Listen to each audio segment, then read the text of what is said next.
Money, media, mafia, కోఫియా, తోఫియా బంద్ అయింది. So వాళ్ళకి ఏం చెప్పబోతున్నా, నీ షర్ట్ తీసుకోవచ్చు, నీ వాచ్ తీసుకోవచ్చు, కానీ నీ అంతరాత్మలో ఉండేటటువంటి ఓటు. బాబాసాహెబ్ అంబేద్కర్, పూలేలు 7 తరాల త్యాగం, 7 తరాలు కొట్లాడుతూ వచ్చినాయి అవన్నీ. ఆడు నీకు ఒక ఆయుధం కూడా ఇచ్చాడు, అవసరం వచ్చినప్పుడు దాన్ని కూడా వాడు. యుద్ధంలో ఒక్కొక్కసారి గడ్డిపోస కూడా ఆయుధం అవుతుంది. నాలాంటి కవికి నేను ఆయుధం పట్టుకున్నా, నేను దళంలో ఉన్నా, నేను స్వయంగా కొట్లాడినా, ఇక అందరు కవుల లెక్క కడవలే నా జీవితం, భూమి మీద నెత్తురు జల్లిన. కానీ గద్దరన్న ఇక్కడున్న ఈ తెలంగాణ మొత్తం కూడా యుద్ధ మేఘాలు కమ్మినప్పుడు ఆ యుద్ధాలన్నీ అయిపోయినాయి, ఆగిపోయినాయి. గద్దరన్న ఒక పొట్టోడు, తెల్లెంటికలు కూడా అయిపోయినాయి. ఈ టైంలో గద్దరన్న కొత్త పోరాటాన్ని మొదలు పెడితే ఈ అన్నింకాలు వచ్చే జనం ఏంటి, ఎందుకు వస్తారు, ఏంటి కొత్త పోరాటాలు అయిపోయినాయి కదా. ఈడ ఇట్లా మన వండర్ఫుల్ ఉంది. ఆయన పొలం దున్నుతున్నాడట, ఆయన పొలం దున్నుతుంటే వాడిని కొట్టేలా కొట్టిండు. వాని కొడుకు దున్నుతున్నాడట, వాని కొట్టేలా కొట్టి, వాని తర్వాత వాని మన్మడు దున్నిండట, వాని పట్టుకున్నారు. ఏమరా మీ తాతను ఎలగొట్టిన, వాని ఎలగొట్టిన నువ్వు అంటే, ఈ భూమి ఉన్నంత వరకు దున్నే వరకు నేను దున్నుతూనే ఉన్నాడు అన్నట్ట.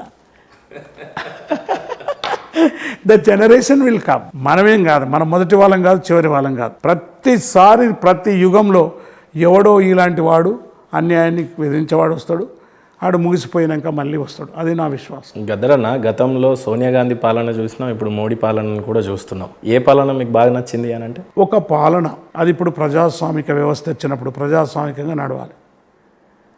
నేను పాత యుగం లాంటి లెక్క నడుపుతుంటే నేను ఒప్పుకోను.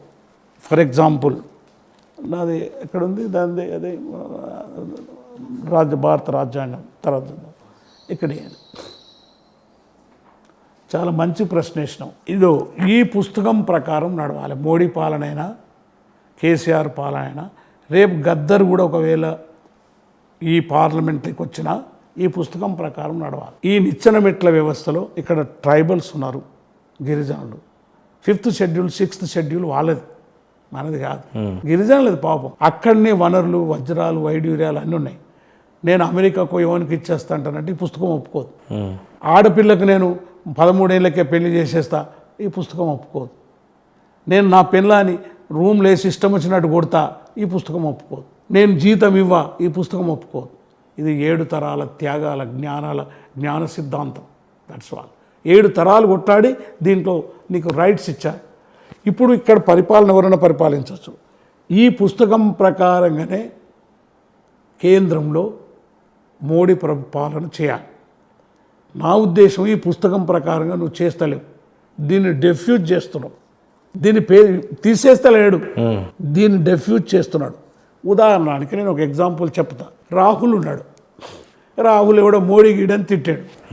అంతలోపటినే తెల్లారి వరకు ఒక కేసు పడుతుంది, తర్వాత శిక్ష వేస్తావు, తర్వాత మెంబర్షిప్ అయిపోతావు, తర్వాత మనం తీసేస్తావా? నీకు చట్టం ఉండదు కదా, చట్టం ప్రకారం నడవాలి కదా. సో మోడీ పాలనకు, అంతకుముందు ఉన్నటువంటి కాంగ్రెస్ పాలనకు కొంత లిబరలిజం ఉన్నది. ఆ కాంగ్రెస్ పార్టీ ఆయారాం గాయారాం అయితే వాళ్ళు అట్రాసిటీ చేయలేదా, వాళ్ళ అడవి మీద ఉద్యమం చేయలేదా? 75 ఏళ్ళు చేసిండ్రు. వాళ్ళకి ఎగనిస్ట్ కూడా ఉద్యమాలు వచ్చినాయి, పనిష్మెంట్ ఇచ్చిండ్రు, ప్రజలు దించేసిండ్రు ఆ ప్రభుత్వాన్ని, అన్ని తవలు దించేశారు. బీజేపీ పార్టీ కూడా ఈరోజు అధికారంలోకి వచ్చిందంటే అది బీజేపీ పార్టీతో నాకు పేచీ లేదు. ఇప్పుడు ఇంతకుముందు చెప్పిన దాని సిద్ధాంతాన్ని చెప్పేటటువంటి ఆర్ఎస్ఎస్లతోటి నాకు పేచీ. అంటే మీకు మోడీతోని వ్యతిరేకత ఉంది కానీ రాహుల్ గాంధీతో ఎలాంటి వ్యతిరేకత లేదంట. ఆ మాట చెప్పలే కదా. రాహుల్ గాంధీ దగ్గర పోయి కలిసినప్పుడు ఆయన ఈ భారత రాజ్యాంగాన్ని తీసుకుపోయి వాళ్ళ కొడుకు బిడ్డకి ఇచ్చి ఫోటో దిగిన. ఇగో నువ్వు ఇది కాపాడుతుంటే నీతోటి ఉంటా అని చెప్పిన. అట్లని వాళ్ళ పార్టీలో చేరలే కదా, ఆడ నుంచి టికెట్ తెచ్చుకోలే కదా. That is what. Suppose if I would have joined in to that. అందుగురించే మోడీని తీసుకునేటటువంటి కార్యక్రమాన్ని కూడా యాజ్ ఏ పార్టీగా నేను అప్రిషియేట్ చేస్తాను, విమర్శిస్తాను. కానీ మోడీ దానికి పునాది అయినటువంటి ఆర్ఎస్ఎస్ మిత్రులు నడపొద్దు. ఆర్ఎస్ఎస్ మిత్రులు అంటే కూడా నాకు చాలా అభిమానం. వాళ్ళ కమిట్మెంట్ ఉంది, చెడ్డేసుకున్నారు, ప్రజల దగ్గర పోతారు. కానీ మీ సిద్ధాంతంలో ప్రాబ్లం. సో అందుగురించే ఈరోజు మోడీ ప్రభుత్వం అది రాను అక్కడ మోడీ ప్రభుత్వమైనా లేకుంటే ఇంతకుముందు పరిపాలించిన వాళ్ళైనా వాళ్ళు సామ్రాజ్యవాదం లేక నడపలేరు. World bank, IMF, multinational company, WTO FDI crony money లేకుంటే ఏ వ్యాపారం నడవదు. కాబట్టి దాన్ని ప్రశ్నిస్తూనే ప్రశ్నిస్తున్నాం కాబట్టి ఇక్కడ ఉన్నాం మనం. ఈరోజు మేము కొట్టున్నాం సిగ్నేచర్ దగ్గర. లొంగిపోయి ఉంటే లొంగిపోవడం అనేది కాకుండా చేతులు ఎత్తేయడము, లొంగిపోవడము, వెనక్కి రావడము, ముందుకు రావడము ప్రకృతి సూత్రం. ఒక బలమైన పిల్లి వచ్చినప్పుడు ఎలుక పోయి దాగుండాల్సిందే, అవును, తప్పదు. కానీ ఎలుక దాని బతుకుడు కోసము దాంతో కూడా పోరాడుతుంది, ఒక్కోసారి నోట పోవాల్సి. కానీ గద్దరన్న ఎక్కడో ఒక చోట మనిషి డబ్బు కన్నా లొంగాలి, ఎమోషన్స్ కన్నా లొంగాలి, ఫ్యామిలీ కన్నా లొంగాలి, పదవులకైనా లొంగాలి, పవర్కైనా లొంగాలి. ఎక్కడ లొంగకుండా ఈ మొండితనం ఏంది గద్దరన్న కంటే?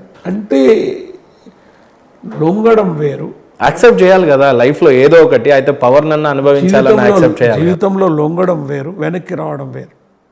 ఒక కాలువ నేను దుంకడానికి పరిగెత్తిన, దుంకలే, 2 అడుగులు వెనకకి రావాలి.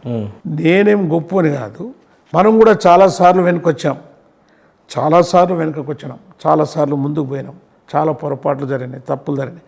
కాకపోతే నా ప్రజల కోసం నేను జీవించాలనుకున్న మొండితనం, అక్కడనే జీవించి వాళ్ళతోటే ఉండి వాళ్ళతోటే చావాలని. ఎంత నేను చనిపోతే పాట పాడుకుంటూ ఏ ఊర్లో చనిపోతే అక్కడనే బొంద పెట్టాలని వీలునామా చెప్పే గద్దరు నీకు ఎవడు దొరుకుతాడు, మా ఇంటికి కూడా తీసుకుపోద్దని చెప్పిన. Suppose if I would have been died, కాల్చినప్పుడు అక్కడ చనిపోతుంటే కదా ఆమె ఒడిలో. లేదు, నేను అడవిలో అనేక సార్లు ఫైరింగ్లు జరుపుతాను, అనేక మంది రౌడీ షీటర్లు 150 మంది చంపనీకి వస్తారు రోజు. ఇప్పటికి కూడా టెలిఫోన్, నేను 12 తారీఖు 12 తారీఖు నాడు 35 నిమిషాలు చంపేస్తా. నేను నా పని ఏదో జల్దీ చేయరా అని చెప్తుంటా. ఎందుకని? వాడికి అంత ధైర్యం ఉండాలి కదా, అది ఛాలెంజ్ పెడతా. ఆ పని ఏదో జల్దీ చేయి. కొన్నిసార్లు అయితే ఇప్పుడు నువ్వు వాడు ఉండురా, నేను బట్టలు వేసుకొని వస్తున్నాను వెళ్ళిపోయినా ఇంట్లో నుంచి. ఇప్పుడైతే అంత ఈజీ కాదు, అప్పుడు ఏం లేకుండా వెపన్. ఇప్పుడు నా దగ్గర చిన్నది ఉన్నది, పిట్టలను కొట్టేది, అది ఒక్కటి చాలు, వాడిని లేపు పడేస్తా. అంటే గద్దరన్న మరి ఆ రోజు నువ్వు దళంలో ఉన్నావు కదా, మరి నువ్వు ఎవరిని కాల్చలే ఆ రోజు? నాది పాటతోటే కాల్చుతారా భయ్, అంతే, తుపాకితో పని లేకుండా. నేను ఎప్పుడు తుపాకితో ఎవరిని కాల్చలే, చంపలే, నాదంతా పాటలే. అందుకే మీలాంటి కవులు అన్నారేమో, నా మాటలు తుపాకి తూటలు అని చెప్పేసి, బహుశా అందుకే వచ్చినట్టుంది అది.